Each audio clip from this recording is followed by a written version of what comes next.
Hello everyone, Shri IAS academy में आपका स्वागत है। जैसा कि आप जानते हैं कि श्री आईएएस एकेडमी ने लेट्स क्रैक प्रीलिम 2.0 नाम की सीरीज की शुरुआत की थी, जिसके अंतर्गत हमारी कई सारी सब सीरीज चल रही थी, जिसमें हमारी एनवायरनमेंट की बुक सीरीज पूरी कंप्लीट हो चुकी है। उम्मीद है आपने उस सीरीज को देखा होगा, उसकी पीडीएफ आपने बनाई होगी।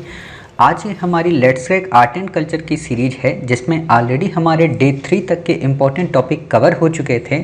आज हम यहाँ पे डे 4 के इम्पॉर्टेंट टॉपिक को कवर करेंगे, अर्थात हम देखेंगे कि भारतीय इतिहास में जो चित्रकला का स्वरूप रहा है वो किस तरीके से प्राचीन काल से लेके मध्यकालीन तक बना रहा। आधुनिक काल का हम इसलिए नहीं पढ़ेंगे क्योंकि वो आर्ट एंड कल्चर की करंट से रिलेटेड होता है। तो आप में से जिन बच्चों ने करंट अफेयर्स देखी होगी वहाँ पे हमने कवर कराया है।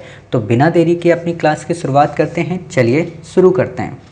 जैसा कि आप देख रहे हैं, ये हमारी let's crack art and culture की 2.0 सीरीज का डे 4 है। इसमें हम देखेंगे कि भारतीय चित्रकला में हमें किन किन चित्रकलाओं को पढ़ना होता है। ये एक तरीके का होलिस्टिक टॉपिक है। इसको कवर कर लेने के बाद आपको केवल और केवल सिर्फ करंट अफेयर्स में जो चित्रकलाएं इंपॉर्टेंट होती हैं उन्हें आपको कवर करना पड़ेगा। दिक्कत आपको इसलिए नहीं होगी क्योंकि ऑलरेडी हम ही आपको ट्रेडिशनल पढ़ा रहे हैं, हम ही आपको करंट पढ़ाएंगे। तो जब हम आपको करंट पढ़ा रहे होंगे तो हम बता देंगे कि हमने आपको अपने ट्रेडिशनल पार्ट में क्या नहीं पढ़ाया था और करंट के हिसाब से ये क्या या कितना इम्पोर्टेंट हो सकता है। ठीक है, जैसे आप में से अधिकांश बच्चों को पता होगा कि करंट में आजकल हम आपको हमेशा आर्ट एंड कल्चर में जो मॉडर्न एरा में या कहें आधुनिक भारत में जो चित्रकार हुए थे, चाहे वो राजा रवि वर्मा की बात हो, अवनींद्रनाथ टैगोर की बात हो या फिर नंदलाल बोस की बात हो, इन सबको हम वहाँ पे कवर कराते हैं। ठीक है, तो उन चीज़ों को हमने यहाँ पे नहीं कवर कराया है। समझ रहे हो ना मेरी बातों को कि ये आर्ट एंड कल्चर का पूरा पोर्शन नहीं है, ये ट्रेडिशनल पार्ट है। अब यहीं पे गड़बड़ हो जाती है कि कुछ संस्थान, कुछ संस्थापक कल्चर के जो करंट के पोर्शन को है उसको यहाँ पे पढ़ा दिए। अब आप बात बताओ, अभी तो आपका मान लीजिए 2021 में प्रीलिम देना है, 2022 में प्रीलिम देना है, तो आप तो कवर कर सकते हो। लेकिन अगर आपको 2023 में देना होगा फिर ये ट्रेडिशनल में फिर से अपडेट करना पड़ेगा। तो एक काम ही ये ना करो कि ट्रेडिशनल में जितना ट्रेडिशनल है उसको ट्रेडिशनल में पढ़ो और जितना आपका करंट में है उसको करंट में पढ़ो। ठीक है, तो हमने कोशिश यही की है कि हम आपको अपने ट्रेडिशनल पार्ट में केवल आपको ट्रेडिशनल पढ़ाएंगे और करंट के पार्ट में केवल आपको करंट पढ़ाएंगे। ठीक है, तो हम आपको आज जो चित्रकलाएं पढ़ाएंगे वो हैं बाघ, काफ़ी इम्पॉर्टेंट है इस बार में, बादामी इस बार की इम्पॉर्टेंट है, सित्तन वासल, अरमा मलाई, रावण छाया, एलोरा, तंजौर के भित्ति चित्र, लेपाक्षी, चौर पंचाशिका, अकबर कालीन, जहांगीर कालीन, तंजावुर, बूंदी, किशनगढ़, बसौली, कांगड़ा, कालीघाट, मधुबनी, वर्ली, कोहबर, फाड़ एंड कलमकारी। आपको मैं यहाँ पे एक इम्पॉर्टेंट बात ये बता दूँ, कलमकारी पे क्वेश्चन आ चुका है। ठीक है, एलोरा पे चित्र आ चुका है, आपका लेपाक्षी पे आ चुका है, भित्ति चित्रों पे आ चुका है, जहांगीर कालीन चित्रों पे क्वेश्चन पूछा जा चुका है, बूंदी और किशनगढ़ शैली पे क्वेश्चन पूछा जा चुका है, कालीघाट के पट्टचित्र पे क्वेश्चन आ चुका है, वर्ली पे क्वेश्चन आ चुका है। इतने पे ऑलरेडी क्वेश्चन आ चुका है पहले से। ठीक है, अभी बाघ और बादामी पे क्वेश्चन नहीं आया है तो मेरे हिसाब से क्वेश्चन पूछा जा सकता है। लेकिन मैं एक बात आपको बता दूँ, यूपीएससी का आर्ट एंड कल्चर में एक बहुत ही अच्छी ट्रिक्स और टैक्टिक्स रही है। वो एक वर्ष तो क्या करती है, चित्रकला पे क्वेश्चन पूछती है, एक वर्ष क्या करती है, संगीत पे क्वेश्चन पूछती है, एक वर्ष क्या करती है, साहित्य पे क्वेश्चन पूछती है, एक वर्ष क्या करती है, मूर्तिकला पे क्वेश्चन पूछती है और एक वर्ष क्या करती है, स्थापत्य पे क्वेश्चन पूछती है। समझ रहे हो? मतलब ज़रूरी नहीं है कि इस बार आपसे चित्रकला पूछेगा ही। समझना, मैं अब ये तो नहीं बताने वाला अभी आपको कि ये पढ़ना चाहिए कि नहीं पढ़ना चाहिए, ये पढ़ना चाहिए। ठीक है, क्योंकि इससे संबंध आप काफ़ी सारे क्वेश्चन सॉल्व कर पाएंगे। लेकिन मैं आपको ये ज़रूर बता दे रहा हूँ कि इस बार हो सकता है चित्रकला पे क्वेश्चन ना आके स्थापत्य पे आपसे क्वेश्चन पूछे, मूर्ति पे आपसे क्वेश्चन पूछे, संगीत पे आपसे क्वेश्चन पूछे, नृत्य पे आपसे क्वेश्चन पूछे, धर्म पे आपसे क्वेश्चन पूछे और दर्शन पे क्वेश्चन पूछे। क्योंकि चित्रकला पे पिछले 2 से 3 वर्षों में लगातार क्वेश्चन आ चुके हैं। समझना, ठीक है। तो इतनी बातें आप समझ गए, तो अब आप समझ सकते हो कि हाँ बाकी आपका गेस करने का क्या प्रोसेस है, वो आपका गेस करने का रहेगा। हम बाकी आपको रिवीजन और क्विक एंड फास्ट मोड में क्लासेस, साथ ही ट्रिक्स और टैक्टिक्स के जब वीडियो आपको देते हैं तो वहाँ पे भी हम आपको बहुत सारी चीज़ें बताते हैं, ठीक है। तो उम्मीद है अब हमारी बातें समझ गए कि हाँ इस टॉपिक की इम्पोर्टेंट कितनी है और इस पे किस तरीके का क्वेश्चन आपसे पूछा जा सकता है, ठीक है। तो शुरू करते हैं अपनी क्लास की। तो हमारा जो आज पहला आर्टिकल है वो है बाघ। बाघ का मतलब शेर, ठीक है। बाघ चित्रकारी क्या है? ये गुफाएं मध्य प्रदेश में हैं। पहला तो प्रश्न यही पूछेगा कि बाघ की गुफाएं कहाँ पे हैं? मध्य प्रदेश में।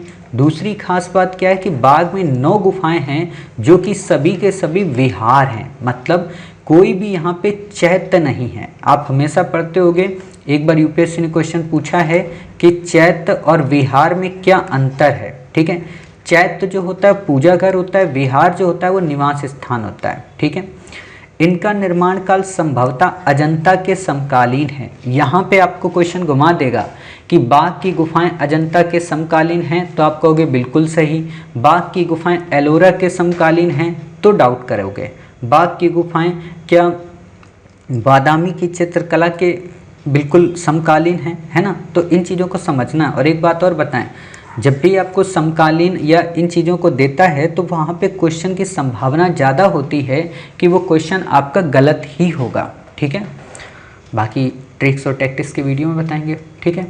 ये अजंता की तुलना में अधिक सांसारिक और मानवीय हैं। इस लाइन का क्या मतलब? इस लाइन का मतलब ये है कि अजंता की गुफाओं में जो अध्यात्म को या जो नैतिकता को या ईश्वरी बातों को या जो ईश्वरी परिकल्पनाओं को, उनको चित्रों के माध्यम से दर्शाया गया है। लेकिन बाघ के चित्रों में क्या हुआ है कि सांसारिक जीवन को, नाचने गाने वालों को, आम जनजीवन को, बाजार के चित्रों को, ठीक है, व्यापारी के चित्रों को, एक नायक और नायिका के मिलन के चित्रों को, ठीक है, पुरुष और स्त्री के संयोग के चित्रों को, इनको यहाँ पे दिखाया गया है। अर्थात जो भौतिकवादी जीवन है, जो भौतिकता से पोषित जो मानव है, उसके जो क्रियाकलाप हैं उनके बारे में यहाँ पे बताया गया है। जबकि अजंता के चित्रों में क्या था, वहाँ पे बुद्ध को बोधिसत्व के रूप में दिखाया गया है। वहाँ पे बुद्ध के मार्मिक दृश्यों को दर्शाया गया है, ठीक है। तो ये इस तरीके से डिफरेंट हैं अजंता की गुफाओं से, ठीक है। इन गुफाओं में बौद्ध धर्म के अलावा सामान्य जीवन के चित्र भी बहुतायत में मिलते हैं। अर्थात आपसे क्वेश्चन दे सकता है कि क्या बाघ की गुफाओं में बुद्ध के चित्र मिलते हैं? तो मिलते हैं। क्या सामान्य जीवन के भी चित्र मिलते हैं? तो हाँ, सामान्य जीवन के भी चित्र मिलते हैं, ठीक है। बाघ की गुफाओं में प्रकृति का अंकन बहुत बारीकी से किया गया, मतलब नेचर को यहाँ पे काफ़ी अच्छे से डिफाइन किया गया है, अच्छे अच्छे चित्रों से सुसज्जित किया गया है।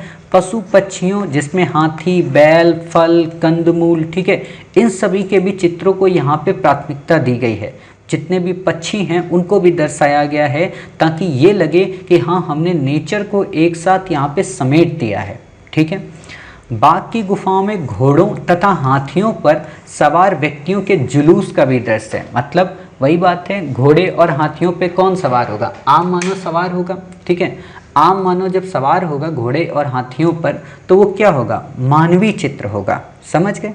बाघ की गुफाओं, बाघ की चित्रकारी पर केवल धार्मिक प्रभाव नहीं बल्कि लौकिक प्रभाव भी दिखाई पड़ता है। देखो मैं अभी एक इस पे क्वेश्चन आपको बताऊंगा, फिर उससे और आप समझ पाएंगे, ठीक है। लौकिकता का मतलब यही होता है इस लोक का, ठीक है। जैसे आपको मैंने याद होगा दर्शन जब पढ़ा रहा था तो वहाँ पे मैंने एक दर्शन का नाम लिया था जिसका नाम क्या बताया था? लोकायत दर्शन, ठीक है। लोकायत मैंने क्यों कहा था? इस लोक का, ठीक है, मतलब लोक आयत अर्थात इस लोक में रहने वाले एक क्षेत्र में उन लोगों को यहाँ पे चित्रित करके दिखाया गया, अर्थात पूरी पृथ्वी के लोगों को दिखाया गया, ठीक है। बाघ की गुफा में पद्म पाणि बुद्ध का चित्र है जिसमें मुखाकृति सौम्य तथा आभूषण व पुष्पों से शरीर के भाग सुसज्जित हैं। इसका क्या मतलब? पद्म पाणि का मतलब होता है कि बुद्ध के हाथों में, ठीक है, पुष्प है, ठीक है, बुद्ध के हाथों में पुष्प है और मुख जो है उनका सौम्य है, बिल्कुल प्यारा सा मुख, ठीक है। आभूषण और पुष्पों से पूरा का पूरा शरीर सुसज्जित है, ठीक है।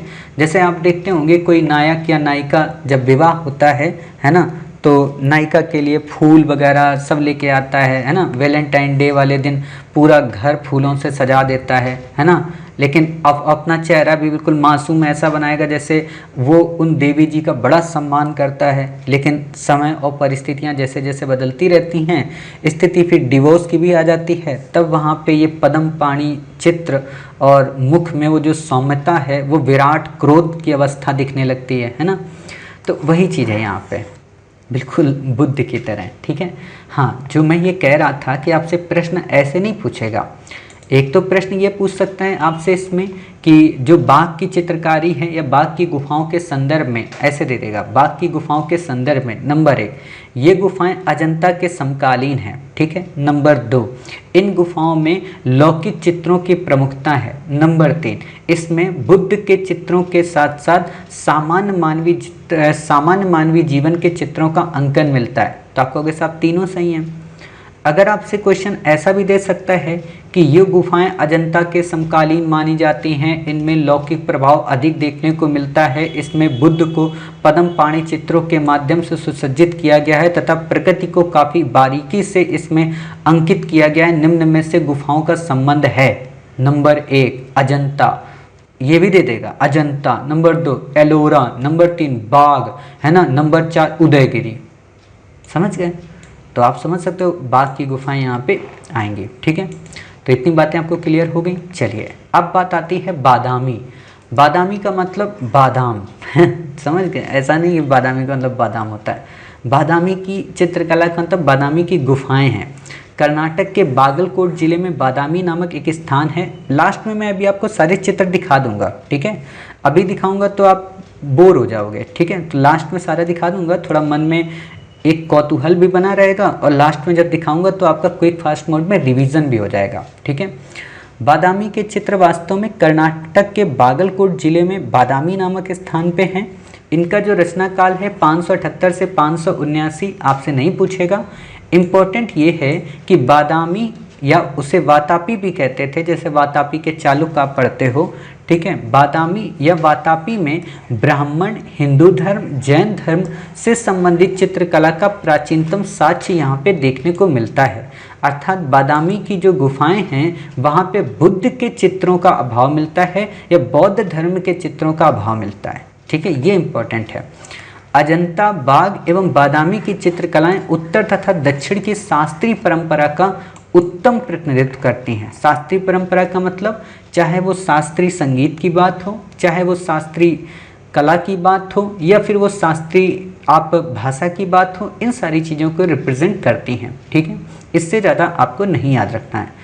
अगला जो आर्टिकल है काफ़ी इम्पोर्टेंट है, आपसे पूछा जा सकता है कि सित्तन वासल जो चित्रकला है, ठीक है, इम्पोर्टेंट है, चर्चा में भी रही है कई दिनों से। तो आपसे क्वेश्चन पूछा जा सकता है कि सित्तन वासल जो चित्रकला है उसका संबंध किससे है। तो ये तमिलनाडु में स्थित है। ठीक है। 9वीं सदी के दौरान चित्रकारी देखने को मिलती है, जैन धर्म के लोगों से जुड़ी है। अर्थात मेजर क्वेश्चन यहीं से आपसे पूछेगा कि जो सित्तन वासल के जो चित्र हैं वो बौद्ध धर्म से संबद्ध हैं। तो आप कहोगे गलत। ठीक है। दूसरी खास बात क्या है कि यहाँ की जो चित्रकला है वो अजंता शैली से पूरी तरह प्रभावित है। अभी आपने एक पढ़ा था अजंता के समकालीन कौन सी थी, बताइए, बाघ। ठीक है। उसी तरीके से सित्तन वासल की जो चित्रकलाएं हैं वो अजंता शैली से काफ़ी ज़्यादा इंस्पायर्ड हैं।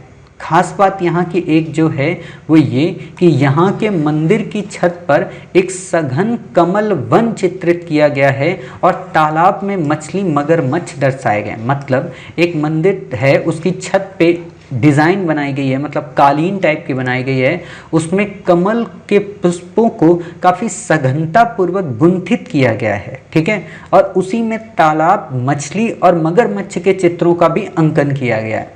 समझ रहे हो? उसी को सित्तन वासल की प्रमुख विशेषता के रूप में जाना जाता है। ठीक है। फिर बात आती है अरमामलाई चित्रकला।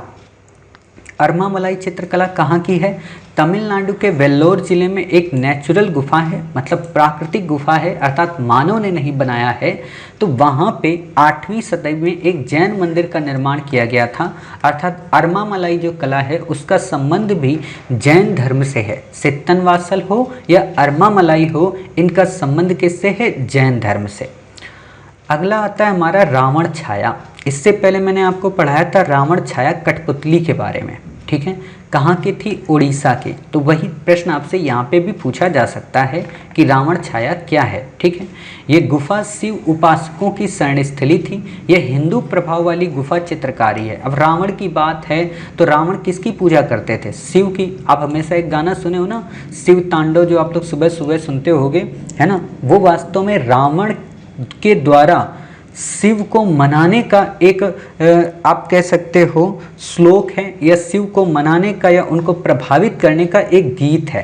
हालांकि शिव उस पर नृत्य करते हैं, मतलब कई सारी बातें आती हैं। वही होता है ना कि किंवदंतियों में और कहानियों में और वास्तविकताओं में हमें एक निष्कर्ष पे नहीं पहुंचना चाहिए, ठीक है।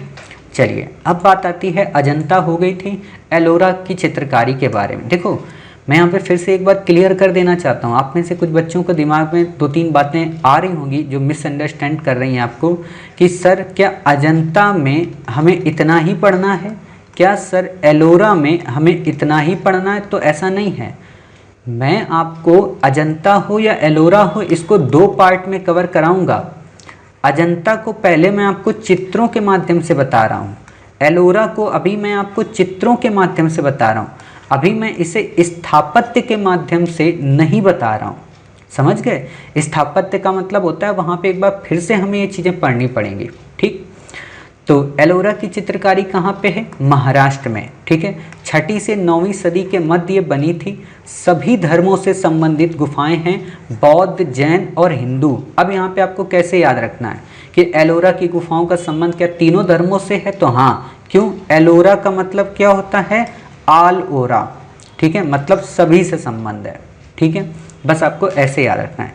दूसरी खास बात है एलोरा की, वो ये यहाँ कैलाशनाथ मंदिर की चित्रकारी की गई। आप में से कुछ बच्चों ने हमारी भारत दर्शन सीरीज देखी होगी, वहाँ पे हमने एलोरा का कैलाश मंदिर आपको दिखाया है, ठीक है। उस कैलाश मंदिर को आप देखिएगा, ऑलरेडी मैंने टेलीग्राम पे शेयर किया है, या आप में से जो भी बच्चे अब देख रहे होंगे वीडियो कुछ दिनों बाद, तो वो हमसे टेलीग्राम में मांग सकते हैं या यूट्यूब की प्लेलिस्ट में जाकर भी ये चीज़ मांग सकते हैं, ठीक है। ये मध्यकालीन विशेषताओं को भी संकेतित करती है, मतलब मध्यकालीन जो विशेषताएं हैं, फीचर्स हैं, उनको भी इसने अडॉप्ट किया है, या उनको भी एक तरीके से मार्ग प्रोवाइड कराती है कि आप भी किस तरीके से आगे चित्रों को सुसज्जित करें, ठीक है। तो ये बातें आपको इतनी बस यहाँ पे याद रखनी है कि हाँ, ये 6ठी से 9वीं सदी के मध्य बनी। क्या इसमें केवल बौद्ध और जैन हैं? नहीं, इसमें तीनों धर्म हैं, ठीक है। इतनी बातें हो गई। चलिए, बाकी अजंता के चित्रों में ऐसा नहीं है कि तीनों के तीनों धर्म हैं, ठीक है। अजंता के चित्र में बौद्ध और हिंदुओं के चित्र अधिकांशता मिलते हैं वहाँ पे संख्या में, ठीक है। चलिए अब बात आती है तंजौर के भित्ति चित्र। यूपीएससी ने एक बार क्वेश्चन क्या पूछा था कि भित्ति चित्रों का संबंध निम्न में से किन किन से है? तो आप बता सकते हैं कि साहब तंजौर से है। तंजौर कहाँ पे है? तमिलनाडु में। आपसे यूपीएससी ने क्वेश्चन पूछा तंजौर आज का मतलब तंजावुर, ठीक है, तमिलनाडु में है। तंजौर के राजराजेश्वर मंदिर में नृत्य करती हुई आकृतियों का संबंध 11वीं शताब्दी के प्रारंभ से है, ठीक है। खास बात क्या है कि तंजौर के बृहदेश्वर मंदिर की नृत्य करती हुई युवती की चित्रकारी काफ़ी फेमस है, ठीक है। बृहदेश्वर मंदिर काफ़ी इंपॉर्टेंट है। जब हम आपको स्थापत्य पढ़ाएंगे या आप में से जो बच्चे करंट पढ़ रहे होंगे, और करंट में जब हमने आपको राजेंद्र चोल के बारे में आपको पढ़ाया है, ठीक है, उसके पहले जो उनके पिताजी हैं राजराज प्रथम, उनके बारे में जब हम आपको पढ़ाएंगे, ठीक है, तो आपको चीज़ें और क्लियर होंगी, ठीक है। उन्हीं से संबंधित है ना, क्योंकि राजराजेश्वर मंदिर, ठीक। लेपाक्षी मंदिर, लेपाक्षी का लेपाक्षी मंदिर कह रहा हूँ, सॉरी, लेपाक्षी चित्रकला। लेपाक्षी मंदिर के बारे में मैंने आपको एक भारत दर्शन की वीडियो दी है, तो मैं दोनों शेयर कर दूंगा टेलीग्राम पे, ठीक है, या आप लोग इस वीडियो के नीचे डिस्क्रिप्शन बॉक्स में लिंक में आप जाके दोनों वीडियो को देख सकते हैं। उनकी लिंक मैंने शेयर कर दी है, ठीक है, लेपाक्षी मंदिर की और आपके जो भी एलोरा के टेम्पल हैं उनके, ठीक है। भारत में भित्ति चित्रकला चित्र की अंतिम श्रृंखला हिंदपुर के निकट लेपाक्षी मंदिर में पाई जाती है, ठीक है, ये खास बात है। दूसरा, ये आंध्र प्रदेश के अनंतपुर जिले में स्थित है। तीसरा, इसमें शैव तथा धर्मनिरपेक्ष विषयों को चित्रित किया गया। आपसे सिंपल सा ऐसे प्रश्न पूछा जा सकता है, इसमें शैव तथा धर्मनिरपेक्ष विषयों के चित्रों को चित्रित किया गया है। यह आंध्र प्रदेश के अनंतपुर जिले में स्थित है। ये भारत में भित्ति चित्र की अंतिम श्रृंखला के रूप में जाना जाता है। निम्न में से कौन? समझ गए? तंजौर, लेपाक्षी, ठीक है, भीमबेटका, समझ रहे हो? ऐसे आपको दे देगा। अजंता, बताओ। तो आप बता सकते हो साहब अजंता में धर्मनिरपेक्ष थोड़ा ना है। और एक बात, हाँ, मोटी बात क्या है कि आपसे यूपीएससी ये भी प्रश्न पूछ सकती है कि अजंता की गुफाओं में धर्मनिरपेक्ष चित्रों की प्रधानता थी। अभी तक तो आप ये पढ़ते आए हो ना, धार्मिक चित्र, लेकिन इस वर्ड को गलत कराने के लिए, आपको मूर्ख बनाने के लिए, ठीक है, धर्मनिरपेक्ष चित्रों का यहाँ पे उल्लेख कर सकती है। ठीक है, तो आपको पता रहना चाहिए कि धर्मनिरपेक्ष चित्रों का उल्लेख अजंता के चित्रों में नहीं मिलता है। धर्मनिरपेक्ष चित्र कहाँ आपको मिलते हैं? ज़्यादातर लेपाक्षी में, या कहाँ मिलते हैं आपको? बाग में। अब यहाँ पे एक बात बताएं, बाग में एक इंटरेस्टिंग चीज़ दे सकता है। मैंने अभी लौकिक बोला है ना, लौकिक की जगह पे दे सकता है धर्मनिरपेक्ष, तो वो वर्ड भी वहाँ पे उचित है। समझना। देखो एक बात बताएं, हम जब पढ़ते हैं, और हिंदी एक काफ़ी ब्रॉड टॉपिक हो जाता है, ठीक है, और हिंदी में जो शब्दों का खेल होता है ना, वो इंसान को मूर्ख से महामूर्ख बना देता है। अब ये शब्द अगर आपको दे दिया धर्मनिरपेक्ष या धार्मिक, तो 90% बच्चे इसी में कंफ्यूज रहेंगे। क्यों? क्योंकि ये शब्द ना तो कोई टेस्ट सीरीज अपनाता है, ठीक है, ना ही कोई इंस्टीट्यूट अपनाता है। और जब ना टेस्ट सीरीज अपनाता है, ना इंस्टीट्यूट अपनाता है, और ना आपकी बुद्धि में स्वतः अनुभूति से आता है, और वो जब एग्जामिनर पूछ देता है तो आपको लगता है अरे बाप रे, यूपीएससी मम्मी ना बड़ा मौलिक एग्जाम होता है, इसमें ना सब आउट ऑफ आता है।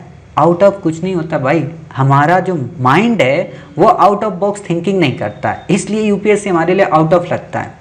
समझ गए?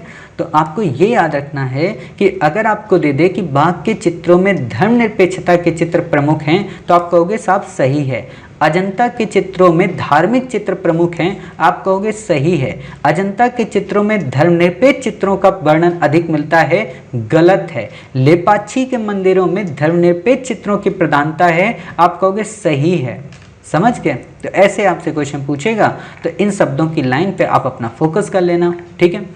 फिर बात आती है, इसी मंदिर का सूकर आखेट भी 2D चित्रकला का एक उदाहरण है। 2D का मतलब 2 डायमेंशन, यानी कि 2 आयामी, ठीक है। सूकर आखेट का मतलब होता है, अब कुछ बच्चे कहेंगे सर गाली क्यों देते हो, मतलब मैं गाली नहीं दे रहा हूँ, ठीक है। सूकर का मतलब होता है सुअर, ठीक है। आखेट का मतलब होता है शिकार।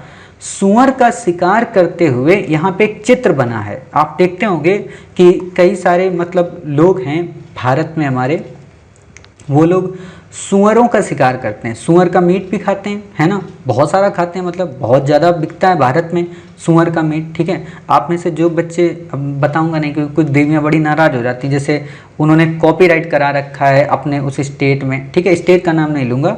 फिलहाल आप लोग जहाँ पे इंस्टीट्यूट में पढ़ाई करने जाते हैं, जिस भी शहर में रहते हैं, वहाँ पे आपको भोज्य पदार्थ के रूप में कहीं ना कहीं 3-4 दुकानें ऐसी मिल जाती हैं जो मीट मांस वगैरह बेचती हैं, ठीक है। और उन्हीं मीट मांस की दुकानों में कुछ दुकानें आपको ऐसी भी मिल जाएंगी जहाँ पे सुअर का यानी कि सूकर का मांस आपको देखने को बहुत ज़्यादा मिलेगा, बिल्कुल तस्तरी की तरह, है ना, जैसे बिल्कुल लेयर बाय लेयर रखा गया हो, ठीक है। और कुछ बच्चे खाते भी हैं। देखो, मीट खाना चाहिए नहीं खाना चाहिए, सूकर का मांस खाना चाहिए नहीं खाना चाहिए, आपका व्यक्तिगत मामला है, ठीक है। मैं ना तो इसमें हाँ करूँगा ना तो ना करूँगा। अच्छी बात है खा रहे हो, बुरी बात है नहीं खा रहे हो, वो आप पे डिपेंड करता है, ठीक है। मैं इस पर नहीं करूँगा, ये धार्मिक स्वतंत्रता है सबकी, और यही होना चाहिए, एक दूसरे का सम्मान करना चाहिए। भाई अगर आप कोई मतलब वेजिटेरियन चीज़ें ही अगर आप लोग खाओगे सारे बच्चे या पूरा दुनिया, है ना, तो दाल वैसे भी कम उपजती है, फिर दाल कौन खाएगा, ठीक है। हालांकि इतना मैं बता दूं, हमारे घर में कोई नहीं खाता है ये चीज़ें, ठीक है। चौर पंचासिका शैली, चौर पंचासिका शैली चर्चा में रही है, आपसे क्वेश्चन पूछा जा सकता है, ठीक है। महाकवि विल्हण द्वारा रचित संस्कृत प्रेम काव्य है। महाकवि विल्हण की एक रचना है, ठीक है, उन्होंने एक प्रेम काव्य लिखा है। प्रेम काव्य का मतलब किसी नायक और नायिका को संबद्ध करते हुए एक प्रेम की कविता लिखी गई है ना। आप लोग शायरी लिखते हो, है ना, वो ढूंढते रहे हमको लेकिन हम उनसे मिल ही ना सके, है ना। जैसे मुझे एक लाइन बड़ी अच्छी याद आती है और मुझे बड़ी अच्छी प्रभावित भी करती है। हालांकि मेरा इंटेंशन ऐसा कुछ नहीं है, लेकिन मैं बताना चाहता हूँ, इंसान तो इंसान होता है ना, मैं भी तो एक कोई इंसान ही हूँगा, कि उनसे मोहब्बत कमाल की होती है जिनका मिलना किस्मत में नहीं होता, है ना। तो वही चीज़ है यहाँ पे। अभी मत कहना कि सर कौन है वो, है ना, क्योंकि ये भी बड़ी ख़राब चीज़ होती है। हालांकि इतना बस बता दें कि मोहब्बत वब्बत ये सब फालतू की चीज़ें होती हैं, आप अपना तैयारी पे फोकस करो, ठीक है। मोहब्बत अपने गोल से रखो। महाकवि विल्हण द्वारा रचित प्रेम काव्य है, संस्कृत प्रेम काव्य। इसमें विल्हण ने 50 श्लोकों की रचना की है और इसे पंचासिका कहा गया है, ठीक है। इसी को बेस बनाकर 16वीं शताब्दी में राजस्थान में लघु चित्रकारी की गई, जिसे चौर पंचासिका कहते हैं। अर्थात जो विल्हण ने अपनी रचना रची, ठीक है, उस रचना में, उस प्रेम काव्य में जो 50 श्लोक हैं, उन्हीं को बेस बनाकर ये लघु चित्रकारी की गई और इसे ही कहा गया चौर पंचासिका। इसके फीचर क्या हैं, इस पे आपको मिलाते हुए क्वेश्चन पूछ देगा। एक तो शंकुकार टोपियाँ होती हैं, मतलब ऐसे टोपियाँ, बर्थडे में आपने देखा ना, बर्थडे बॉय के ऊपर ऐसे टोपियाँ लगा दी जाती हैं, ठीक है। कुल्हा का प्रकट होना, पारदर्शी वस्त्रों का प्रयोग, प्रभावशाली और कोणी आरेखन और चटकीले विषम वर्ण, मतलब जो वस्त्र पहनाए जाते हैं चित्रों में तो पारदर्शी होते हैं। जैसे आपने देखा होगा कई चित्र आपको ऐसे मिलेंगे, एक नायक या एक नायिका, ठीक है, बारिश में भीग रही है। अब जब बारिश में कोई नायिका भीगेगी तो उसकी जो साड़ी है या उसका जो भी वस्त्र वो पहने हैं तो वो ट्रांसपेरेंट हो ही जाएंगे, ठीक है, क्योंकि वस्त्र जब भीगते हैं तो बॉडी जो होती है वो ट्रांसपेरेंट हो जाती है, ठीक है। तो वैसे ही चित्रों का यहाँ पे प्रयोग हुआ है, ठीक। चटकीले विषम वर्ण हैं, मतलब कलर जो हैं वो काफ़ी विषम है, मतलब ऐसा नहीं है कि नीले के साथ पीला होगा, पीले के साथ हरा होगा, मिक्सअप है एक तरीके का, ठीक है। तो उसी को बोलते हैं चौर पंचासिका। खास बात यह है कि ये शुद्ध स्वदेशी शैली है, जबकि इसी दौर में प्रचलित लाउर चंदा यानी कि मुल्ला दाऊद की रचना पर आधारित चित्रकला में फारसी और भारतीय शैलियों का मिश्रण है। देखो मुल्ला दाऊद की भी जो रचना है ना, उसमें भी प्रेम प्रसंग है। देखो प्रेम जो हमारा है ना, इसको वास्तव में कोई समझ ही नहीं पाया। प्रेम के बारे में कभी बताऊंगा, है ना, अभी नहीं बताऊंगा। हालांकि छोटा सा एक गीत आपको बता देता हूँ यहाँ पे, कि मैंने बचपन में पढ़ा था, है ना, मतलब किसी को सुनाने के लिए नहीं, मतलब पढ़ने के लिए पढ़ा था, कि प्रेम सत्य है, प्रेम अमर है, प्रेम सदा रखवाला है, प्रेम की पूजा, प्रेम की श्रद्धा, प्रेम से दिल उजियाला है, प्रेम मूर्ति बन सिद्धार्थ ने अपना हाथ बढ़ाया था, घायल हंस उठा गोदी में अपना हाथ लगाया था, है ना, या अपना प्रेम दर्शाया था, है ना। प्रेम की श्रद्धा मतलब प्रेम का तर्पण, बहुत बड़ी कविता है। तो ये हम लोग गाते थे उस समय प्रेम, और हमारी नज़र में जो प्रेम होता था वो होता था केयर, मतलब एक दूसरे की केयर करना। प्रेम का मतलब जो आज आ गया है बॉडी टचिंग, ये प्रेम नहीं होता है। प्रेम का मतलब होता है जहाँ वियोग हो, जहाँ तड़पन हो, मतलब एक दूसरे से मिलने की एक चाहत हो। जैसे मुझे आप सबसे प्रेम है, ठीक है, मतलब कितना भी मैं सोच लूँ ना कि आज यार छुट्टी करते हैं, कितना भी मैं सोच लूँ आज बीमार हूँ, आज क्लास नहीं लेते हैं, तो मन ही नहीं मानता यार क्लास एक लेना, बच्चे हैं यार, इनको तो ज़रूरत है क्लास की। तो वो जो प्रेम है, आपको पास कराने का जो मुझे प्रेम है, हर हाल में आपको सफल बनाने का जो प्रेम है, आप हमसे कितना दूर हैं फिर भी हम आपके नज़दीक होने का जो प्रेम है, वास्तव में वो प्रेम है, ठीक है। आपको भी लगता है कि हाँ यार मास्टर कितना पढ़ें, ठीक है, अभी हम सब डायरेक्टली हो जाएं और बिजनेसमैन बन जाएं एक तरीके से, कि बच्चों 2,30,000 रुपये फीस जमा करा दो, नहीं तो कल से तुम्हारा एडमिशन में नाम कट जाएगा, वीडियो नहीं देख पाओगे। ये प्रेम नहीं होता, ये व्यापार होता है, ठीक है। या जब हम आजकल किसी युवक और युवती को देखते हैं तो प्रेम नहीं होता, प्रेम में कोई मांग नहीं होती, प्रेम में कोई प्रश्न नहीं होता, प्रेम में कोई उत्तर भी नहीं होता है। प्रेम तो केवल नज़रों से ही सामने वाले की नज़रों को और भावनाओं को समझ जाता है। जैसे छोटी सी बात है, आपके माता पिता, ठीक है, उनमें ऐसा प्रेम थोड़ा ना हुआ होगा जो आजकल के फूहे टाइप के लोग करते हैं, है ना।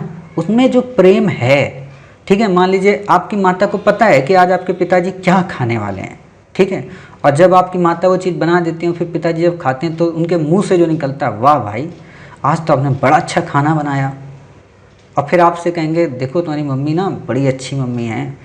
तो वो जो प्रेम होता है, ऐसा तो होता नहीं कि उस समय पापा आपकी मम्मी को किस दे रहे होते हैं या मम्मी आपके पापा को फ्लाइंग किस दे रही होती हैं, ऐसा तो कभी नहीं देखा होगा आपने।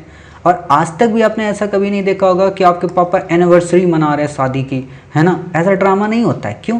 क्योंकि उनका प्रेम ड्रामेटिक नहीं है। जैसे आजकल के लोग इतना बड़ा बड़ा दिल का गुब्बारा लिया है और उसको लगा के दोनों को दे रहे हैं, देखिए हमने आपको गिफ्ट दिया, है ना। प्रेम क्या है कि अगर आपके पिताजी कभी आपकी माँ को एक साड़ी भी दिए तो आपकी माँ पूरी ज़िंदगी वो साड़ी नहीं पहनेंगी, रखेंगी, बताओ मेरे पति ने दिया है। मतलब देख देख के वो जो प्रसन्नता मन में आती है वो प्रेम है। जब उद्धव जाते हैं परमपिता परमेश्वर के द्वारा भेजे जाने के बाद राधा जी से मिलने, गोपियों से मिलने, मुझे याद है सूरदास जी अपनी रचनाओं में कहते हैं कि गोपियाँ कहती हैं उद्धव से, रे उद्धव, मतलब यही लैंग्वेज है, ब्रज की लैंग्वेज है, कि रे उद्धव तेरा वो जो द्वारिकाधीश है ना उसे कह देना कि मुझे चिंता नहीं है। जो वियोग में हम जी रहे हैं, जिस विरह में हम जी रहे, विरह का मतलब होता है बिछड़न, उस बिछड़न का उसे अर्थ नहीं पता है। उसको बता देना जाके कि ये ब्रज की गोपियां हैं, वो भूले ना, द्वारकाधीश बन गया है वो ये भूले ना, वो माखन चोरी की है, मेरे साथ रास लीला रचाई है, आज की देवियां हो रास लीला रचाई है, जा रही हैं FIR करने कि सर इसने मेरा हरासमेंट किया था। तो वो राधा है, शिकायत नहीं करती है। वो गोपियाँ पुलिस स्टेशन नहीं जाती हैं, बस मन ही मन में अपने आप को प्रज्वलित बनाए रखती हैं उस कृष्ण की आग में, उस प्रेम में। उसको प्रेम बोलते हैं। कभी मिलेगा मौका बताएंगे प्रेम क्या होता है, ठीक है। मतलब रियलिटी है, रियलिटी को समझा करो। मतलब प्रेम आपका और आपके माता पिता के साथ जो है, प्रेम आपका जो भाई के साथ है, ये प्रेम है। कितना भी हो जाए, भाई ने कहा कि बिटिया 2 लीटर खून देना है, आपने तुरंत दे दिया, वो प्रेम है ना। वही चीज़ है। खैर कोई बात नहीं। इस युग की 2 अन्य महत्वपूर्ण पांडुलिपियां हैं, मृगावती और महापुराण। महापुराण एक जैन ग्रंथ है, आपसे नहीं पूछा जाएगा, लेकिन आपसे हाँ जो क्वेश्चन पूछेगा वो मैं ये बताना चाह रहा था। वो क्वेश्चन ये पूछा जा सकता है कि ये बिल्हड़ द्वारा रचित संस्कृत प्रेम काव्य पर आधारित चित्रों की लघु चित्रकारी की एक शैली है। इसे 16वीं शताब्दी में राजस्थान में इसे 16वीं शताब्दी में तैयार किया गया था। इसमें चटकीले विषम वर्णों के साथ साथ पारदर्शी वस्त्रों का उपयोग भी किया जाता है तथा शंख रूपी टोपियों का प्रकट होना इसकी मुख्य विशेषता है। निम्न में से शैली है, समझ गए, दे देगा बूंदी शैली, चौर पंचाशिका शैली, किशनगढ़ शैली। तो आप बता देना साहब चौर पंचाशिका है, ठीक है। कुछ बच्चे कहेंगे सर इसको चौर पंचाशिका बोले तो कोई आपको दिक्कत? अरे हमें क्या दिक्कत है भाई, राजस्थान वाले पीट पीट के मारेंगे आपको, ठीक है। चलिए अगला आता है सिगरिया कला। सिगरिया कला इंपॉर्टेंट 2 कारण से, करंट अफेयर्स में भी चर्चा में रही है। आप में से तो कोई नहीं होगा बच्चा, आप में से जिन बच्चों ने 2018 में, मतलब हमसे तो नहीं पढ़ा है, मैं तो 100% श्योर हूँ, लेकिन कुछ बच्चे हैं ना जो यूट्यूब पे देख रहे होंगे चोरी छिपे छिपे, तो जिन बच्चों ने 2018 से में हमसे पढ़ा था तो उनको 2018 और 19 के करंट में मैंने सिगरिया कला पढ़ाई थी, ठीक है। तो वही है कि ये श्रीलंका से संबंधित है, लेकिन कला के विकास के क्रम में पाया गया है कि ये कला पूर्ण रूपेण भारतीय कला से इंस्पायर्ड है, ठीक है। अगली आती है यहाँ पे रागमाला चित्रकला। रागमाला क्या है? भारतीय संगीत रागों का चित्रण करने वाली मध्यकालीन ये भारत की चित्रकला है, मतलब मेडवल टाइम एरा में ये आई थी, ठीक है। श्रृंखला है। ये चित्रकला कविता और शास्त्रीय संगीत के सम्मिश्रण का उत्तम उदाहरण है। आपसे ज़्यादा डिटेल में इसमें क्वेश्चन नहीं पूछेगा, बस पता होना चाहिए कि हाँ रागमाला चित्र का क्या मतलब है। रागमाला वास्तव में आपको पता है संगीत की एक पुस्तक है, ठीक है। अकबर कालीन प्रमुख चित्र। आपसे अकबर, देखो एक बात मैं बताना चाहता हूँ फिर से, इम्पोर्टेंट बात, मेडवल टाइम पीरियड में, ठीक है, अकबर पे जब भी आपसे क्वेश्चन पूछा जाएगा तो चित्रकला पे नहीं आएगा, ठीक है ना। अकबर पे जो ज़्यादातर क्वेश्चन आते हैं वो अकबर की एडमिनिस्ट्रेटिव पॉलिसी पे क्वेश्चन आते हैं या फिर अकबर के स्थापत्य पे क्वेश्चन आते हैं। क्यों? क्योंकि अकबर मुगल टाइम पीरियड में पहला ऐसा राजा था जिसने स्थायित्व दिया था मुगल टाइम को, और स्थायित्व देने के कारण इसके टाइम पीरियड पे काफ़ी सारी स्थापत्य का निर्माण हुआ, जैसे आगरा का किला, ठीक है। जैसे कई सारी वहाँ की मस्जिदें, लाल किला वहाँ पे जो बना है, ठीक है, तो उन चीज़ों पे क्वेश्चन आपसे पूछेगा, ठीक। और एक और बात बताएं, मोस्टली जो चित्रकला है, जिसको कहते हैं ना कि चित्रकला का उस समय स्वर्णयुग कहलाता है। जैसे आपको पता होना चाहिए कि शाहजहां का जो टाइम पीरियड था वो स्थापत्य का स्वर्णयुग था, मतलब सबसे ज़्यादा स्थापत्य निर्माण शाहजहां के टाइम पीरियड पे हुआ है। उसी तरह से चित्रकला का जो स्वर्ण काल है वो जहांगीर के समय पे था। और आपको मैं बता दूं कि एक मेरी स्टूडेंट रही है, पहले पढ़ाया है जिसको मैंने, तो हालांकि उसने तो पेपर ही नहीं दिया था, तो उसको मैंने ये बताया था कि इस बार क्वेश्चन जहांगीर पे आएगा और चित्रकला पे आएगा। और आपको पता होना चाहिए यूपीएससी ने क्वेश्चन क्या पूछा था, एल्बम चित्रों का कहाँ पे शुरुआत हुई थी, ठीक है, किस राजा के शासनकाल में। और अगर आपको ये केवल पता होता कि हाँ चित्रकला का स्वर्ण युग जहांगीर में था, तो आप वही टिक करके आते, ठीक है। तो आप समझ गए, चित्रों पे आएगा तो जहांगीर पे, स्थापत्य पे आएगा तो शाहजहां, और अकबर पे। वैसे अकबर नीतियों के लिए फेमस है। और आपको पता है पर्सिवल स्पीयर क्या कहते हैं कि शाहजहां जो था वो भवन बनाता था और अकबर जो था वो भारत बनाता था, ठीक है। तो बस इससे ज़्यादा आपको नहीं पढ़ना है। कपड़े पर हमजनामा का चित्र, रेखा चित्र किया गया था। रज़्मनामा मतलब महाभारत का फारसी अनुवाद भी रज़्मनामा नामक पुस्तक में चित्रों के माध्यम से किया गया था, मतलब कपड़ों पे चित्रों को उकेरा गया था। हमजानामा जो बुक है उसमें मतलब चित्रों को कपड़े के उस पे, जैसे आपने देखा होगा ना, आपके यहाँ कालीन होगी, बेडशीट होगी, उसमें काफ़ी सारे चित्र होंगे, ठीक है, उन्हीं चित्रों की तरह यहाँ पे इसको उकेरा गया था, ठीक। जहांगीर कालीन चित्रकला काफ़ी फेमस है, ठीक है। क्या हुआ था, इस समय धार्मिक चित्र बनने कम हो गए थे और चित्रों में दरबार का चित्रण ज़्यादा होता था, मतलब दरबारी चित्रों की प्रधानता हुई। व्यक्ति चित्र बहुत ज़्यादा संख्या में बनने लगे, अर्थात पर्सन वाइज चित्र ज़्यादा बनाए जाने लगे। किसी पर्सन का बनाया जाने लगा, किसी राजा का बनाया जाने लगा, किसी रानी का चित्र बनाया जाने लगा, ठीक है। अभी आपको दिखाएंगे सारे चित्र, ठीक है। छवि चित्रों के प्रचलन के साथ साथ चित्रकला में मुरक्के शैली, इस पे क्वेश्चन आया था और ये एज इट इज़ लाइन वहीं से है और ये उसी समय का नोट्स है। और ये देखो मैंने ब्रैकेट में लिखा था एल्बम, मुरक्के शैली या एल्बम शैली अर्थात अलंकृत हाशिए का यहाँ पे विकास हुआ था। एल्बम का मतलब जैसे आपकी शादी होगी ना, तो सारी पिक्चर्स को आप एक जगह कलेक्शन में रखते हैं, या आपके माता पिता की शादी हुई है तो उनकी शादी में एल्बम बना होगा, ठीक है ना, तो वही चीज़ें हैं। तो यही सारी चीज़ें होती हैं। अब आता है इस काल के प्रमुख चित्रकार कौन कौन से थे। फारूक बेग, अक्का रिजा, अबुल हसन, मंसूर, बिशनदास, मनोहर, गोवर्धन, बालचंद, दौलत, मुखलिस, भीम और इनायत, ठीक है, ये प्रमुख थे। इंपॉर्टेंट आपको बस याद रखना है अबुल हसन का, मंसूर का और बिशनदास का, ठीक है, ये काफ़ी इंपॉर्टेंट रहे हैं इनके टाइम पीरियड के चित्र, ठीक है। अब कुछ फैक्ट हैं उनको आप देख लीजिए। पातशाहनामा जो रचना है शाहजहां की ये जीवनी है, उसकी रचना अब्दुल हमीद लाहौरी ने की थी। गोलकुंडा का जो चित्रकला है वो मैना पक्षी के साथ महिला को दर्शाया गया है, ठीक है। बस आपको इससे ज़्यादा नहीं याद रखना है, ठीक है। अब आता है तंजावुर चित्रकला, काफ़ी इंपॉर्टेंट है। अभी मैंने आपको तंजौर पढ़ाया था ना, तो उसी से रिलेटेड है, ठीक है, तंजावुर, ठीक। तो 18वीं से 19वीं शताब्दी के बीच तंजावुर शैली की चित्रकला काफ़ी फेमस थी। तंजावुर चित्रकला मराठा शासकों और मैसूर में मोहम्मदी कृष्ण राजा वोदियार के काल में फैली थी, ठीक है। मतलब सिंपल सी बात है 18वीं और 19वीं शताब्दी के समय की है। तो अगर मैं आपसे कह दूं ये प्राचीन कालीन चित्रकला शैली है या ये अजंता के समकालीन थी, एलोरा के समकालीन थी, तो आप में से अधिकांश बच्चे ईमानदारी से बता देंगे कि नहीं साहब समकालीन तो नहीं थी, ठीक है। ये विष्णु, शिव और कृष्ण चित्रकारों को प्रिय थे, मतलब इसमें विष्णु के चित्र बने, शिव के चित्र बने, कृष्ण के चित्र बने। आपने एक पिक्चर्स देखी होगी भगवान कृष्ण की, नॉर्मली जितनी पिक्चर्स आती है ना उनमें जो मनमोहक रूप मिलता है बांसुरी वादक के रूप में, वो वास्तव में चित्र इसी शैली से बने थे, ठीक है। आज जितने आप भगवान के चित्र देखते हो ना, विष्णु के, शिव के, वो सारे के सारे तंजावुर आर्ट फॉर्म को ही आपको दिखाया जाता है, ठीक है। इनके चित्र अधिक मात्रा में बने थे।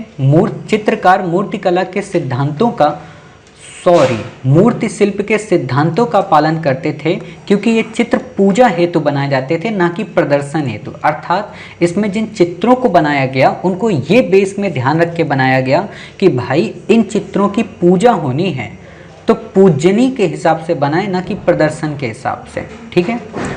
चित्रों को हीरे, माणिक, सोने की पत्तियां आदि रत्नों से सजाया जाता था। अब वही बात है, आज तो हीरे लगे होंगे तो लोग चुरा ले जाएंगे, ठीक है। उस समय मतलब हीरे की इतनी महत्ता नहीं होती थी, माणिक का मतलब मणियों की इतनी प्रधानता नहीं होती थी, सोने की पत्तियों की इतनी ज़्यादा प्रधानता नहीं होती थी, ठीक है।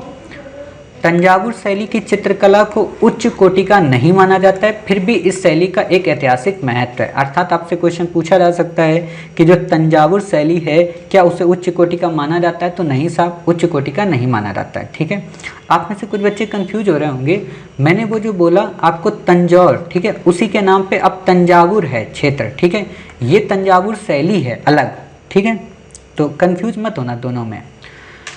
फिर बात आती है बूंदी चित्रकला। इस पे यूपीएससी ने क्वेश्चन ऑलरेडी आपसे पूछ लिया है, ठीक है। बूंदी शैली मेवाड़ के अति निकट है, लेकिन गुणवत्ता में मेवाड़ से काफ़ी आगे है, मतलब मेवाड़ से संबंध है, मेवाड़ शैली से इसका संबंध है, ठीक है। अगली जो हमारी है किशनगढ़ शैली, काफ़ी इंपॉर्टेंट है, इस पे यूपीएससी ने आपसे क्वेश्चन पूछ लिया है। और बेसिकली क्वेश्चन क्यों पूछा था आप में से शायद अधिकांश बच्चों को नहीं पता होगा कि मंडी हाउस जो दिल्ली का है, उस दिल्ली के मंडी हाउस में एक आर्ट परफॉर्म की गई थी श्री राम ऑडिटोरियम में, ठीक है। उस श्री राम ऑडिटोरियम में किशनगढ़ शैली पे बोली लगाई गई थी, ठीक है, इसीलिए इस पे क्वेश्चन पूछा गया था, ठीक है। तो किशनगढ़ शैली कहाँ की है, ये वास्तव में वल्लभी संप्रदाय के अनुयायी यानी कि भगवान कृष्ण के भक्त राजा सामंत सिंह के व्यक्तित्व से जुड़कर समृद्ध हुई थी, ठीक है।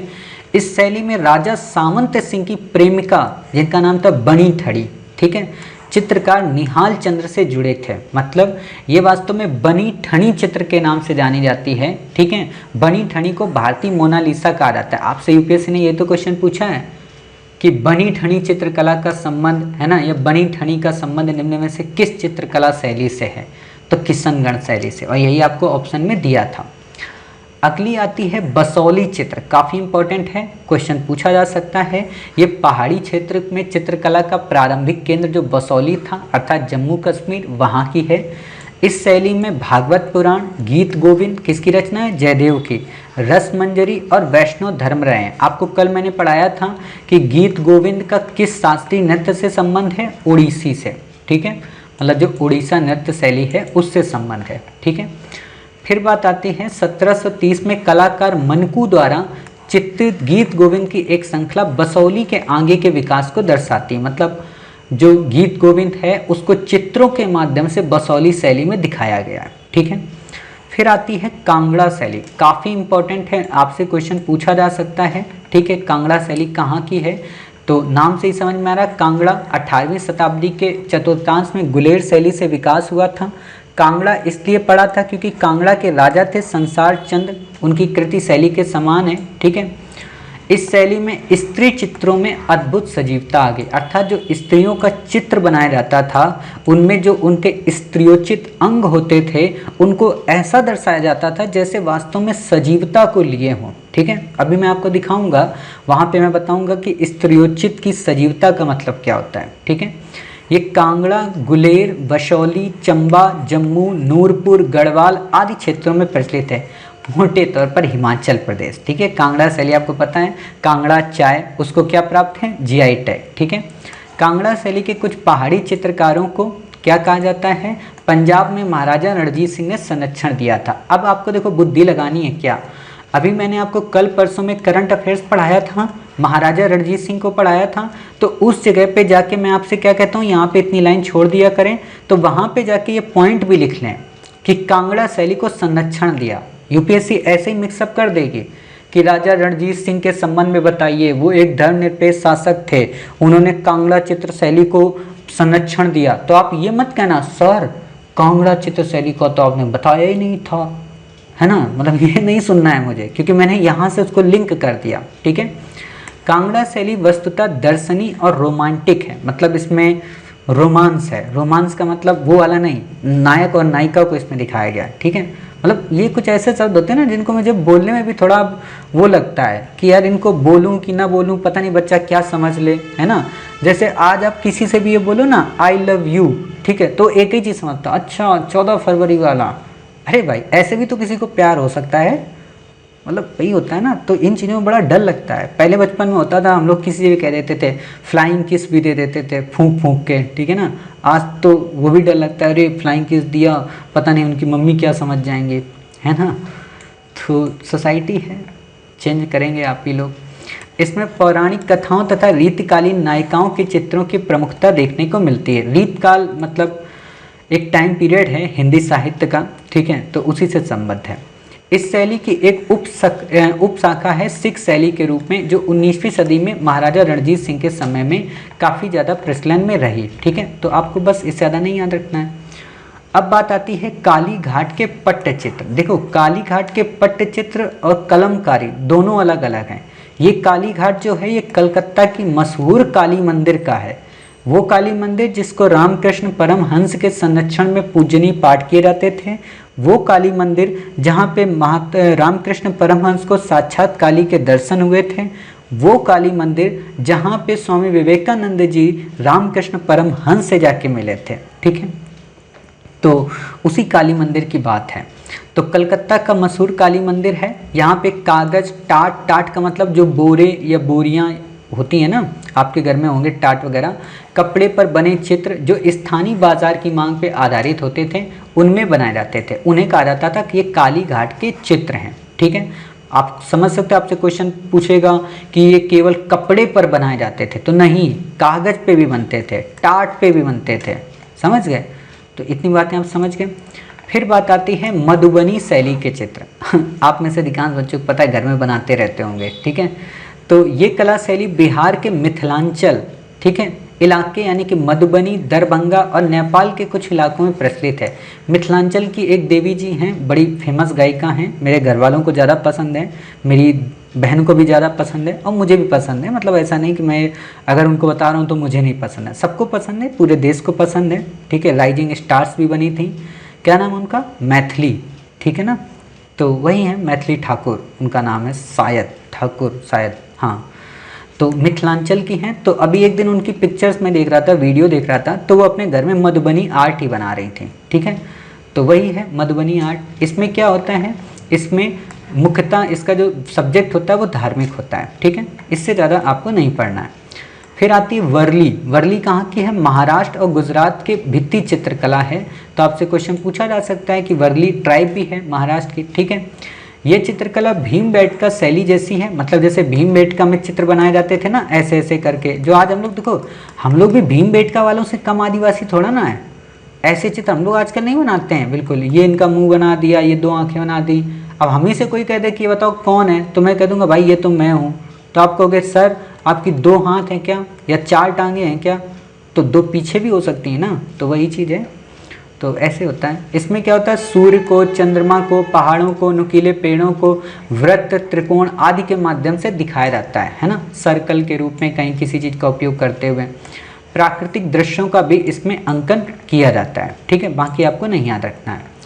बात आती है फिर कोहबर सोहराई, ठीक है। ये झारखंड के जनजाति इलाके की कला शैली है। ऑलरेडी मैंने आपको पढ़ाया था, वहाँ का सोहराई कला करंट में भी मैंने पढ़ाया है, जीआई टैग भी प्राप्त है, ठीक है। तो बस इससे ज़्यादा आपको नहीं याद रखना है। खास बात यहाँ पे क्या है कि ये वंश वृद्धि और फसल वृद्धि के रूप में चित्रित किया जाता है। मतलब ये जो चित्रकला होती है, एक तरीके से आप ऐसे समझ लो जैसे आजकल नहीं कि किसी भी देवी या देवता का जब विवाह होता है और विवाह के 1 या 2 महीने बाद उनके कमरे में फिर एक बच्चे की फ़ोटो लगा दी जाती है ना, किस लिए, ताकि भाई साहब अब आपका समय आ गया है, आप भी प्रजनन के माध्यम से एक बच्चे को जन्म देने के योग्य हो गए हैं। तो बिल्कुल वही चीज़ होती है, ठीक है, फसल वृद्धि और वंश वृद्धि को दर्शाता है। फिर बात आती है फाड़ चित्र, ठीक है। फाड़ का मतलब ऐसा नहीं कॉपी फाड़ दी, है ना, वो फाड़ चित्र नहीं।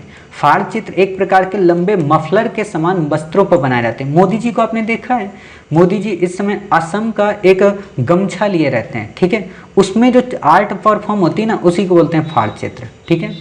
इस प्रकार के चित्र राजस्थान में बहुत अधिक प्रचलित हैं, प्रायः भीलवाड़े जिले में काफ़ी ज़्यादा देखने को मिलते हैं। आप में से जो भी सज्जन या जो भी देवियाँ राजस्थान की होंगी तो वो देखते होंगे, ठीक है।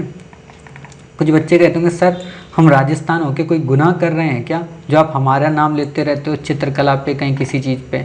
तो भाई आप तो सोचा करो कि आप उस मिट्टी से हो जहाँ पे एक से एक बलिदानी, एक से एक लोग पैदा हुए हैं। और वैसे ही भारत की पूरे देश की मिट्टी ना बलिदान और त्याग और समर्पण और अर्पण से ही पूरी तरह से बनी हुई है, इसीलिए तो यूनिटी और यहाँ की डाइवर्सिटी है।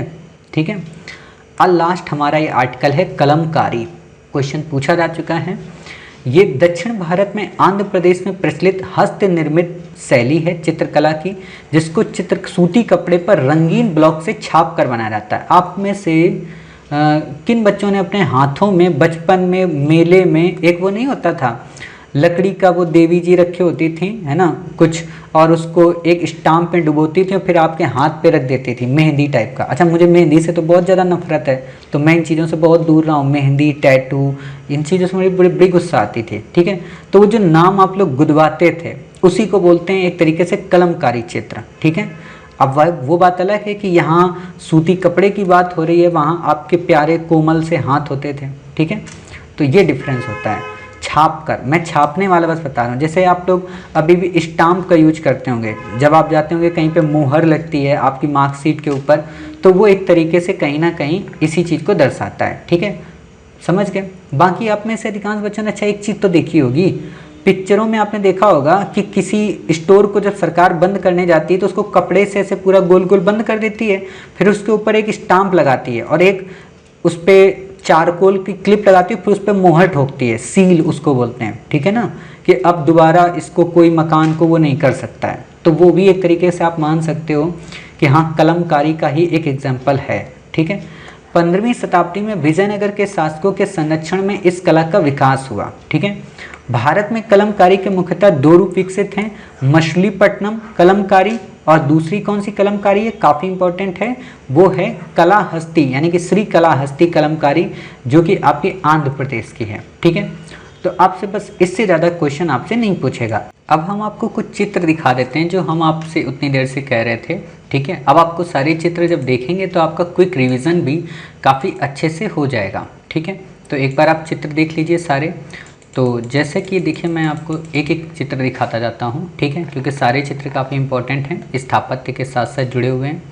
तो ये जैसे कि आप एक देख लीजिए, मूर्ति के रूप में है। ठीक है, बुद्ध बिल्कुल बैठे हुए हैं अभय मुद्रा में, जिसको बोलते हैं। ठीक है, मतलब पद्मासन। ठीक, पद्म दोनों लगाए हुए हैं। ये यहाँ पे ऊपर इनके कई सारे जो उस समय के देवताएं थे, ठीक है, वो हवा में लहरा रहे हैं। ठीक है, इसी चीज़ को आप जब पढ़ते हैं चित्रों में, ख़ास तौर पे जब आप देखेंगे स्तूपों के बारे में, तो इसी को साल भंजिका के बारे में बोला जाता है। लेकिन वही बात है कि वो पेड़ की टहनियाँ होती हैं और वहाँ पे देवियाँ होती हैं। ठीक, फिर यहाँ पे आपको एक चित्र मिलेगा, ये तो मान लीजिए वही वाला चित्र है। ठीक है, ये हो गया आपका यहाँ पे, हाँ, बुद्ध मुख प्रतिमा, ये तक्षशिला में है, मतलब बुद्ध के मुख का यहाँ पे चित्र दिखाया गया है।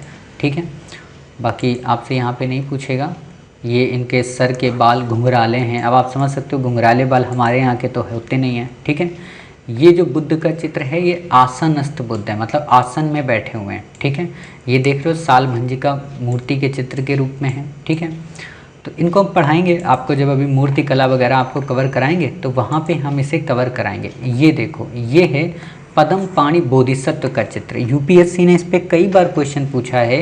ये अजंता की गुफा का सबसे फेमस चित्र है। ठीक है, पद्म पाणी का मतलब देख रहे हो, पुष्प को हाथ में लिए हैं। ठीक है, तो आपने ये देख लिया पद्म पाणी चित्र। और वैसे भी क्वेश्चन ऐसा तो आएगा नहीं केबीसी की तरह कि ये सामने चित्र जो दिख रहा है ये बताइए कौन सा चित्र है। इतना यूपीएससी अभी स्टैंडर्ड कहाँ हुई है। ठीक है, तो ये आपका चित्र हो गया। इसके बाद जातक कथाओं से रिलेटेड, मतलब गुफाओं के सामने बना हुआ है अजंता के। ठीक है, ये चित्र, ये आप देख सकते हैं एक चित्र है। ठीक है, तो वही है, ये कई सारे चित्र ऐसे हैं जो मतलब काफ़ी अच्छे हैं और बहुत कुछ मतलब सिखा देते हैं इन चित्रों में। ठीक है, फिर यहाँ पे आपका आता है मार विजय। इस पे यूपीएससी ने क्वेश्चन ऑलरेडी पूछा है।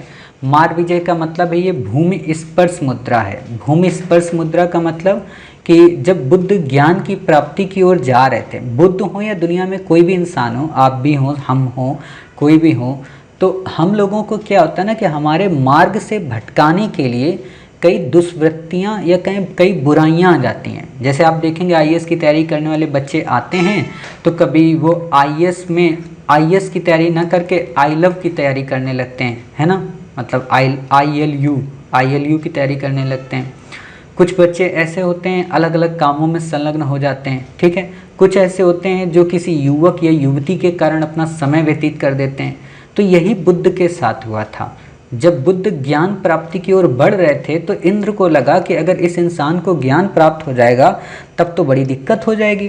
तो इंद्र ने कई अप्सराओं को भेज दिया नग्न अवस्था में, ठीक है, बुद्ध के सामने, कि जाओ तुम बुद्ध के विचारों को प्रभावित करो, बुद्ध को इस भौतिक जगत से जोड़ने का प्रयत्न करो और बुद्ध को उन कामों में संलिप्त कर दो जहां धर्म बिल्कुल दूर दूर तक नजर ना आए।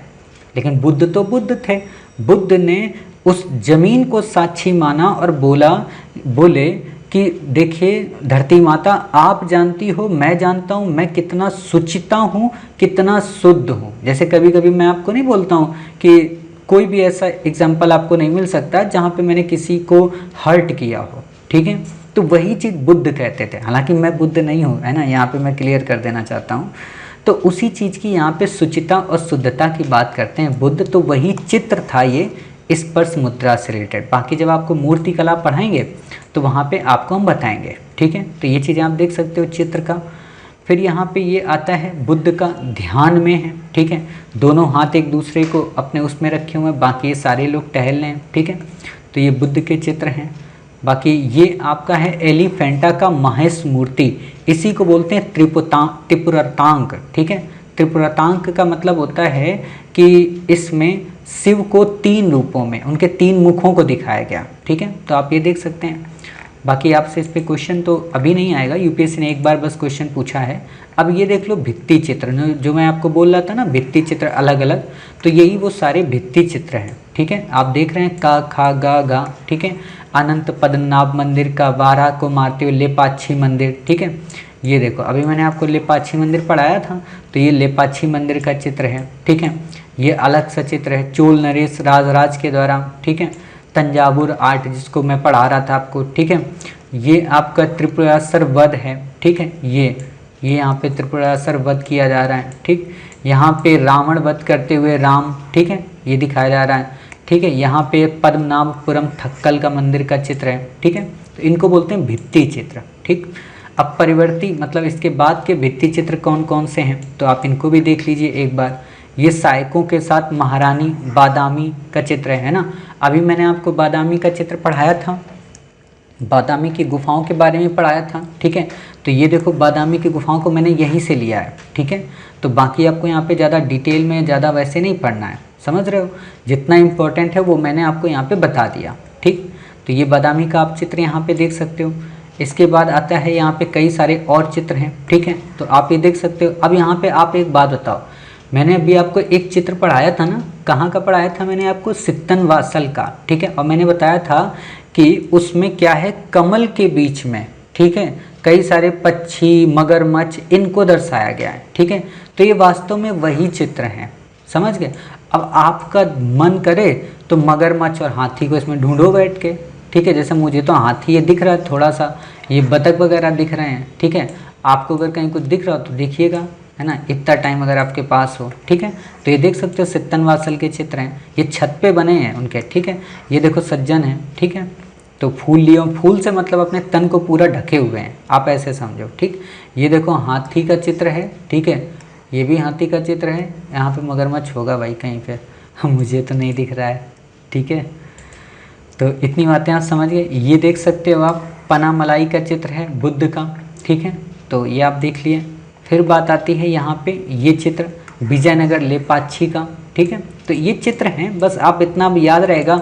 अब लेपाक्षी पढ़ोगे तो ये चित्र आपको याद आ जाएंगे, ठीक है। ये देख सकते हो लेपाक्षी का पार्वती। अब यहाँ पे मैं आपको एक चीज़ देखो दिखाता हूँ, ठीक है। वो क्या चीज़ है, आप इन चित्रों को अगर देख रहे हैं ध्यान से तो आपको इनके तन पे वस्त्र पूरे नहीं दिख रहे होंगे, ठीक है। साथ ही इनके जो वस्त्र हैं वो ट्रांसपेरेंट हैं, ठीक। इससे क्या दिखता है कि जो चित्रकार है उसने स्त्रियोचित अंगों को, ठीक है, मतलब स्त्रियोचित अंगों में जो स्तन है, बॉडी का जो फिगर है, उनका जो लुक है, उनकी जो आँख है, उसको काफ़ी सुंदरता पूर्वक दर्शाया है, ठीक है ना। इसी चीज़ को यहाँ पे वो बताना चाह रहे थे, ठीक। बाकी आपको यहाँ पे कुछ भी नहीं याद रखना है, ठीक। ये आपका हो गया। फिर आता है ये वेणुगोपाल श्री राम मंदिर, ठीक है, ऐसे बैठे हैं भगवान। अब देख रहे हो यहाँ पे नायक नायिका के जो चित्र हैं उसमें किसी भी प्रकार का वैसा नहीं दिखाया गया, ठीक।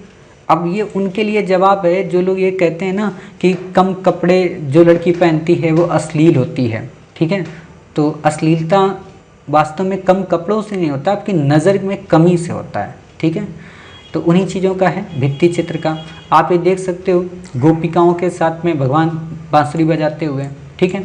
तो ये चित्र काफ़ी इंपॉर्टेंट है, आपको कुछ ना कुछ सिखा गए होंगे चित्र, ठीक है। तो ये हो गए। बाकी अब मंदिर और स्थापत्य जब पढ़ाएंगे तो वहाँ पे सारे मंदिर के चित्रों को हम आपको फिर से दिखाएंगे, ठीक है। ये बुक ऑलरेडी मैंने आपको शेयर कर दी थी, जिन बच्चों के पास ना हो वो मांग सकते हैं, लेकिन क्या ज़रूरत है आपको, आपने यहाँ क्लास देख ली बस, कोई नोट्स वगैरह वो तो बनाना नहीं है आपको, पीएचडी तो करनी नहीं है, ठीक है। अब आर्ट एंड कल्चर में जितना मैंने पढ़ा दिया, सारी आर्ट परफॉर्मेंस आपको कवर करा दी चित्रकला की, ठीक है। अर्थात मैं अगर अब आपसे मोटे तौर पर ये कहूँ कि मैंने आपको क्या क्या कवर करा दिया, तो आप में से अधिकांश बच्चों ने देखा होगा कि मैंने आपको शुरू में क्या कराया, धर्म पढ़ा दिया, ठीक है, दर्शन मैंने आपको पढ़ा दिया, आपको मैंने संगीत पढ़ा दिया, ठीक है, आपको मैंने नृत्य पढ़ा दिया, ठीक है, आपको मैंने चित्रकला पढ़ा दी, ठीक है।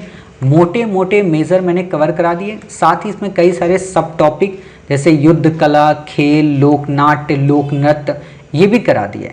अब हमारा जो मेजर टॉपिक बचता है वो है स्थापत्य, और स्थापत्य में भी अब हम पहले क्या करेंगे, मूर्ति कला को, ठीक है। मूर्ति कला में भी कौन सी, गांधार कला, ठीक है, अजंता, एलोरा, इन सारी चीज़ों को, अमरावती को, इनको कवर करेंगे। और फिर स्थापत्य में देखेंगे कि कैसे स्थापत्यों का निर्माण हुआ, जैसे मोहनजोदड़ो के टाइम पीरियड पे, ठीक है, एलोरा की गुफाओं पे, इन सारी चीज़ों को कवर करेंगे। तो अगला हमारा जो मेजर टॉपिक होगा वो स्थापत्य होगा। थोड़ा बड़ा जरूर हो सकता है, हम सोचते हैं कि एक वीडियो में एक मेजर टॉपिक को तो कम से कम कवर करा ही दें, ठीक है। तो स्थापत्य हो जाएगा, इसके बाद एक वीडियो में भी हो सकता है और आए मिसलेनियस से रिलेटेड, ठीक है। तो हमारा ये आर्ट एंड कल्चर लगभग 6 से 7 वीडियो में पूरी तरह से कवर हो जाएगा। और इसके बाद आपको दुनिया की कोई बुक नहीं पढ़नी है, कोई नोट्स नहीं पढ़ना है, फिर आपको केवल हमारी एंशिएंट इंडिया, मेडिवल इंडिया की क्लास करनी है।